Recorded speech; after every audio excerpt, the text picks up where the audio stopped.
Lead ng Bicycle Friendly PH at ng Solar Commuter Club. Good morning po sa inyo, Miss Anika. Si Xander po ito at si Angel. Good morning, ma'am. Hello, good morning, Xander and Angel. Opo, ma'am. Hi, thanks for hi. having me on your Opo. program. Ayan, opo, maraming salamat po sa pagpayag po sa ating panayam. Una po sa lahat, nabalitaan po namin na kayo po ay everyday sa work po, nagbibisikleta. Parang siguro 24/7, pwera na lang kung kayo'y tulog. Kayo po ay nagbibisikleta, no? Ano ho bang nature po ng inyong work at ano rin po ba itong tinatawag na Solar Commuter Club?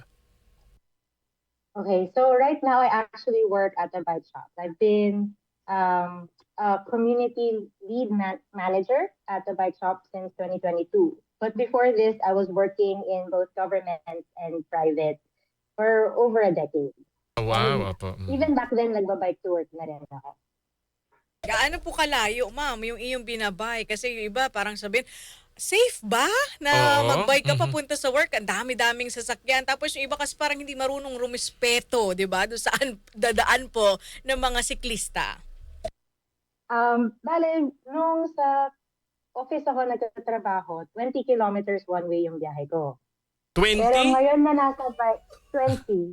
Opo. Ma'am, natutuwa kami kasi mahilig din ho kami Hindi sa ka sa pusa, ang cute. Sorry, may- alam mo na kapag may meeting ako, Opo. kanina tulog lang to eh. Opo. Sa mga nakikinig po sa radyo, meron ho kasing photobomber na pusa. Ano pangalan niya, Bigla pong ma'am? dumaan sa camera. Ano pangalan ng pusa mo? Si Hoodie, para siyang Houdini. Ano po So pangalan? sa Hoodie, Hoodie. parang Hoodie. Hoodie. Cute. Kita mo naman, ma'am, yung damit ko, Tingnan pusa yung din. pusa Mahilig din ako sa pusa. Dapat ang Sabi apili... ko sa kanya, Opo, sabi yung... ko sa kanya kanina, huwag ka magulo. Ngayon, alam niya may call ako. So, Opo, ayan. dapat ang apelido po ng pusa nyo, Katura. Hoodie Katura. Joke lang. Yung mga joke na parang medyo mataas, walang masyadong nakagets. Hindi, you were saying pala. Oo. Po, sige po, ma'am. Yung biyahe niyo po, dati nung kayo po'y pumapasok sa trabaho, ilan po? 20 kilometers, tama ba? 20. Grabe. 20 kilometers one way. Ngayon, 10 kilometers na lang siya. Mas malapit na, nangalahati na. Grabe naman po. Pwede kong malaman kung ano pong from what city to what region. Alam nyo, pag nag-bike kayo, marirealize nyo ang 20, hindi siya ganong kalayo. 20 kilometers, 10 kilometers, hindi siya ganong kalayo. But before, so may 20 kilometer commute galing Taguig papuntang Maynila. Ang 10 kilometer commute ko ngayon ay Taguig papuntang Pasig. Oh, opo. Opo, pero sa araw-araw po na inyong pagbabike, ano po yung pinakamalaking hamon na inyo pong nararanasan daily, Ma'am Anika? Bale, ang pinakamalaking hamon ay ang mga driver na hindi marunong rumispeto ng space ng siklista or kahit sino mang vulnerable road user. So, araw-araw pag lumalabas ako, ang pinaka-challenge ko dyan ay hindi uminit ang aking ulo sa mga mahilig mangkat, manggit-git. Naiintindihan ko naman na yung iba sa kanila siguro ay hindi nananadya. Hindi lang nila naiintindihan yung pakiramdam na madaanan ka ng napakalapit na sasakyan. Sa kanila kasi ang iniisip lang nila, basta hindi mo matamaan, okay na. Pero hindi nila na-realize na pag kunwari less than 1 foot, ramdam na ramdam mo yun eh. Magugulat ka talaga. Pero masasabi ko din na meron mga driver na nanadya. Parang bang naiinis silang nauunahan namin sila sa traffic. Na pipilitin nilang harangan ka, maunahan ka, tapos biglang magpa-park or biglang liliko. Or pipilitin nila, nasa bike lane ka, pipilitin ka nilang gumalaw or umarap para lang makapag-right turn sila. So yun ang pinakamalaki kong challenge pag nag-go-commute dito sa Manila. Opo. Pwede hong malaman kung ano ho yung based po sa inyong experience, motorsiklo na 2 wheels o 4 wheel na mga vehicles po yung mahilig manggit-git na mga Huli. biker. Oo. Parehas eh. Parehas. Ang kaibahan siguro niyan, ang sasakyan, madalas takot silang maggasgasan yung sasakyan nila. So parang iiwas sila kasi ayaw nilang Right. maggasgasan yung sasakyan nila. Pero at the same time, bilang siklista, kung bumangga man ako sa sasakyan na sana naman ay medyo soft landing lang, yung sasakyan lang yung madidisgrasya, hindi yung tao sa loob. Ang problema sa motor, tao din yung madidisgrasya mo, mas maraming areas na pwedeng pagsabitan, handlebar, tapos mainit pa yung tambucho niya. So, kung ako pagpipiliin, pero sana naman kung pwedeng wala, no? Mas gusto ko pa sanang medyo umauntog lang sa sasakyan kaysa sumabit sa motorsiklo. Ang problema ngayon, ang motorsiklo, dahil two wheels sila, mas madali para sa kanila makipagsabayan sa aming mga nagbibisikleta. So, mas madali para sa kanilang kunin yung espasyo namin, makisingit sa espasyo namin. Tapos kung hindi din sila medyo marunong magbigay ng personal space, talagang dikit sila sa inyo. Naranasan ko nang nag-aantay ako sa stoplight, ang handlebar ng isang motor ay nakadikit sa aking likod. Hindi ko din maintindihan kung bakit gano'n. Opo. Ma'am, Parehas silang may ito challenge. kumbaga po kung aaminin po ng pamahalaan, no, yung ibang mga bike lanes po kasi parang ipinilit. At kumbaga ho yung iba, hindi talaga siya plano sa kanilang urban planning noon pa at parang naging matunog lang nung pandemic, nung nagbibisikleta ang mga tao. Ibigay ko ng example, halimbawa yung Aurora Boulevard. Talaga hong 2 lanes lang po yun magkabalikan. Yung two lanes niya. Yung isang lane ho sa pinakakanan, hinati po sa half para yung kalahati may bike lane, yung kalahati wala nang makakadaang 4 wheels kasi hindi nakasya. Ano ho yung inyong opinion dito? Bike friendly ba talaga ang Metro Manila or hindi? Gusto ko pong iparating sa mga tao, no? Ang ating mga kalsada dito sa Maynila ay mahihited. Correct. Yes. Diba? Mahihited sila. Yes. So kung tutuusin, bike friendly sila. Kasi sino ba ang pinaka-mas kasya? Mas kasya ang mga siklista, mas kasya ang two wheels, mas kasya ang tricycle. Ang mga kalsada dito sa Manila, hindi naman talaga siya ginawa para sa napakaraming sasakyan. So sa akin, tama lang yung ginawa nila. Kasi in order for us to have less cars, we have to show people that we have to discourage them from using private cars. Diba? Lalo ka na lang maiinis kasi ang heated. Pero hindi naman natin pwedeng tanggalin yung espasyo na yan para sa mga tao na ayaw gumamit ng sasakyan. So yung mga e-bike, mga nagbibisikleta, mga nagsuscooter, dapat meron din talaga silang space. Opo. Pero po doon sa inyong dinadaanan, no, dyan po sa Taguig patungo ng Manila, sabi niyo po, Ma'am Aneka, no? Bike friendly po yan, yung inyong lugar, yun yung papasok sa inyong pupuntahan. Meron po bang tamang espasyo? Nang sa ganun, pinapakita natin mga kasama sa ating live po sa Facebook, ayan si Ma'am Aneka, nagbibisikleta. Pero bike friendly po ba yung inyong ruta? Well, merong mga espasyo dyan na walang designated na bike lane. Kumbaga, yung ride na pinapakita sa screen ngayon, ginawa namin yan on a Sunday. So medyo maluwag-luwag ang traffic. Pero ruta ko din yan sa papuntang trabaho many years ago. And kailangan lang talaga lakasan ng loob para masanay. May mga bike lane dyan pero maraming hindi rumirespeto.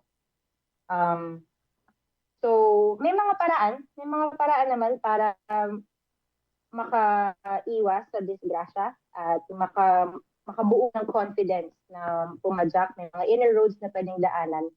But at the same time, marami pang kailangan improvements gawin if you really want to be confident in saying that it's safe.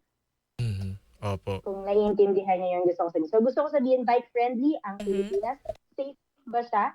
Yes, but still there's a lot more to improve. Marami pang pwedeng gawin para maging mas safe. Kasi kung hindi sa safe, edi sana matagal na akong tumigil. I've been bike commuting for over 20 years. I'm still alive. Thank you, Lord. Hindi pa naman ako nababangga ng malala o nagkaroon ng malalang disgrasya. Thank you, Lord din. Pero alam ko na merong mga iba na hindi kasing lucky. Yes. Hindi kasing lucky ko. So, kumbaga, safe siya. biking by itself, that activity by itself is safe because it's just you. It's just powered by yourself. So if you are cycling within your physical limits, if you are cycling within your um, personal space and awareness, you are safe. It's all the other external factors that contribute to the activity being unsafe. Mhm. Hindi ko naman makokontrol yung pinag-iisip o pinagagawa ng ibang mga driver.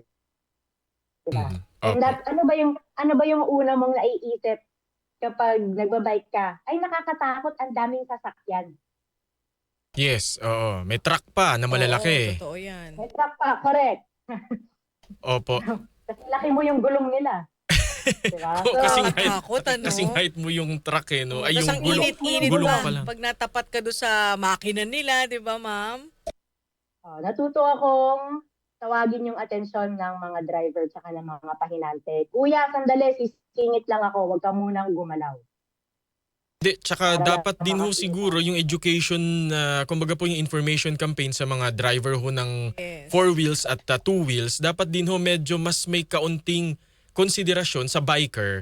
Kasi sabi nyo nga, yung mga nasa kotse, mabanggaman kayo, protected kayo. Malikaha kasi yung Oo, sasakyan ikaw nakabike ka, Correct. kaunting bato lang o sagi, talagang maaksidente ho yung nagbabike.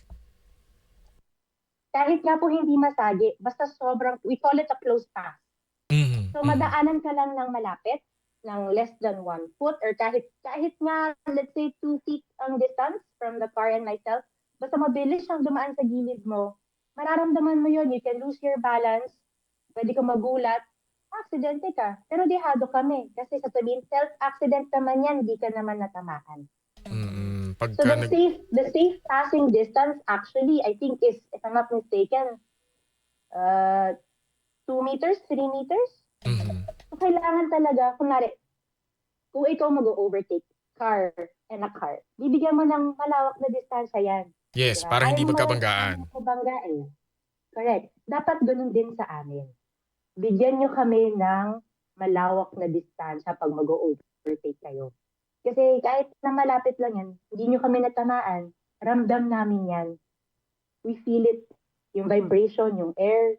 Na kung hindi ka sanay, magugulat ka talaga. Pwede kang ma-rattle, ma-lose ng balance, which is why we advocates really want to get protected, dedicated bike lanes. Mhm. Ma'am, nabanggit mo yan, ano, yung mga challenges, yung mga panganib. Naisip nyo ba or parang nag-ano ka na ba na ayoko na magbike? May mga ganun ba sa punto ng buhay mo na parang natakot ka na ayaw mo na gusto mo na lang gumamit din ng sasakyan? Kasi syempre yung kaligtasan mo po, ma'am, ang nakasalalay dito. No, actually, all the more desidido ako na ipagpatuloy yung ginagawa ko. Una sa lahat, hindi naman nag-i-improve yung traffic situation ng Metro Manila. Correct. Palala lang siya ng palala. Bakit pa ako dadagdag? Yung oras na ginugol ko para lang mag-commute. Because I don't drive, I don't own a car. Sure na ako dyan, na-try ko na I can't. Hindi talaga siya para sa akin. So I used to take public transport.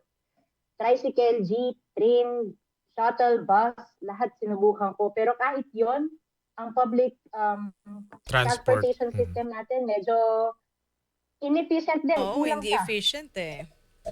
Kulang siya. Napakahaba ng pila, ang hirap makasakay, 60 ka kayo. So, kumbaga, itong pagbibisikleta, ito talaga yung aking paraan na ipakita sa ibang mga tao na may ibang options tayo. Mhm. Meron tayong ibang pwedeng gawin na hindi nakakadagdag sa traffic, na hindi nakakadagdag sa pollution, na hindi nakakadagdag sa stress. May mga panahon na, oo, parang tuloy-tuloy na lang yung init ng ulo ko sa mga driver, sa kung ano-anong na-encounter ko sa road. Pero Mhm. lalo lang ako nagiging desidido na ipagpatuloy yung ginagawa ko. Kasi kung titigil ako, sino na lang ang magpapakita sa iba na kaya siyang gawin? And Tama. all the more, ay ang gobyerno natin sasabihin na lang nila, wala naman nagbabike, edi lalong wag na lang tayo gumawa ng infrastructure. Ayoko yun mangyari. Mhm. So, continuous lang ako magbabike, continuous ko ipapakita sa ibang mga tao na kung kaya ko, kaya nyo rin, babae ako, kaya nyo rin ito. May mga paraan para magawa, kahit ma-overcome yung takot. Hindi ko sinasabing hindi ako natatakot, meron. may onting kaba pa rin. May mga instances pa rin na nakakatakot, nakakaba. Pero kaya siya ni-overcome. At kaya din siyang iwasan. Dahil kailangan natin ipagpatuloy ito para ipakita sa gobyerno na karapat-dapat na meron tayong space sa kalsada. Opo. And speaking of space, sa mga LGU po, may mga cities po na nagpapatupad ng car-free Sundays. Ano ho yung inyong reaction dito? I think it's a really good initiative. It's amazing to see kung naka-attend na po ba kayo ng Car Free Sunday? Ako sa may Tomas Morato. Sa may ano rin po, BGC. Okay, so makikita nyo kung gano'ng karaming tao ang nag-a-attend at nag-e-enjoy. Bata, matanda, naglalakad, nagja-jogging, Aso, pusa. May mga pets kasama. Okay, so, and puno siya, hindi siya nilalangaw. Alam niyo yun, parang gamit na gamit siya ng taong bayan tuwing Sunday. And that just shows you kung gaano kauhaw ang taong bayan sa mga espasyo na walang sasakyan. Opo. And all the more, dapat ito ipatupad. Hindi lang siya dapat every other Sunday, every Sunday. Dapat nga, pwede pang every Saturday and Sunday. Opo, kumbaga kung pwede pang i-extend, why not? Sabado. Of course, yes. I think meron like Pasig City has streets called People's Streets. Yung sa kanila medyo mas mahaba yung oras, usually whole Sunday yon. Unlike Makati, Ayala Avenue, ano lang yan, hanggang 10 a.m. tapos na, di man lang tanghali. I'm not sure until what time yun sa Tomas Morato. Hanggang 10, ma'am. 10 a.m. Hanggang 10 din. Morning lang din. Yes. Diba? But it shows you how many people are, are interested at least in learning how to ride a bike or to walk. Because sidewalks are also something that's missing in our city. Correct, Kaya mga may bangketa. Kaya sanayang Pinoy maglakad sa kalsada. Kasi walang sidewalk. Kung meron man, inconsistent. Correct. Kung meron man, aesthetics lang siya. Opo. Ma'am, siguro pang huli po, kunin ko din yung reaksyon hinggil po dito sa programa po ng MMDA, yung kanilang inilunsad na free bike sharing service. Ano po ang say nyo dito? I appreciate that the government is trying to make an effort to be inclusive with their activities and to provide, this opportunity for people to use bicycles. Okay, but I also actually recently went to the Baywalk Rojas Boulevard site. Wala naman ako nakitang fleet of bikes doon. And hindi rin siya mukhang ganun ka-welcoming. So I was curious to see what's up. I don't know if kulang pa yung yung pag-roll out nila. All the signs are there. Lahat na nakapaskil, nandun na lahat. Pero kumbaga para makapasok sa opisina nila, parang medyo kaduda-duda kung may tao doon. I guess my only comment is it's a good initiative. It's a good program. I hope it's successful. But at the same time, I wish that it was a point A to point B program. Kumbaga, pwede mong hiramin yung bike sa isang station, tapos pwede mong isole sa ibang station. Oo Yung program nga. nila ngayon round trip eh. Kasi parang ngayon, ma'am, parang bike May shelter, isip ko, 3 bike shelter ang meron. So there's Rojas Boulevard, Baywalk. There's also one in Edsa Ortigas. And then there's another one in Commonwealth. Commonwealth, Hindi na ako yes. nakakaabot masyado sa Commonwealth eh. Okay. So I'm not sure what that looks like. But if you think of the three areas, it's very, kumbaga highway ang naisip mo, EDSA. Commonwealth. Diba? Commonwealth. Opo. So parang, Sure ka ba? parang sure po ba kayo? Diba?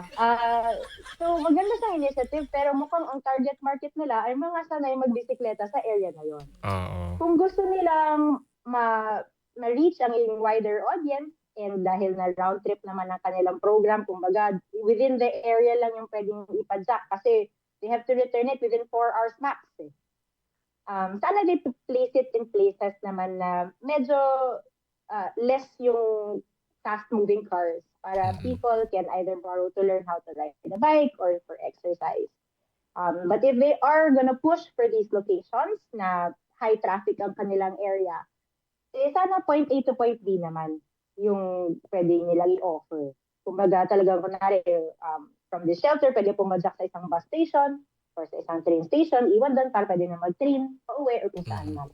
Opo. Ma'am Anika, siguro bilang panghuli na lamang po para po dun sa mga gusto pong matuto, no, yung sa inyong mga information campaign, saan po kayo pwedeng makita? Anong social media account po ninyo para po dun sa mga baka inspired din na magbisikleta to work or to school?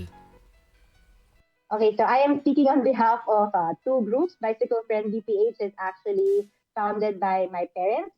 You can follow them on Instagram and Facebook. So kung sa Instagram, baka ako yung makausap niyo ako sa Facebook, most probably nanay ko yun. Bicycle Friendly PH. And then, you can also follow Solar Commuter Club. That is my kanare sub-branch. Medyo mas fun naman ito. Not so much advocacy, only a little. But this is the place where I gather people to just do fun rides to different cafes in the city, to different locations in the city. If you're looking for a community, like you already know how to ride the bike, but you want a community or people to ride with, then you can follow Solar Commuter Club on Instagram. I also have a Facebook page, pero mas active po kami sa Instagram. Opo, maraming salamat Thank you po. so much, ma'am, sa ulitin. Thank you then so much for having us and listening to our concerns. Maraming Have a great salamat. day. Thank you po. Have a great day po, Ma'am Anika Crisostomo. Siya po ang community lead ng Bicycle Friendly PH at ng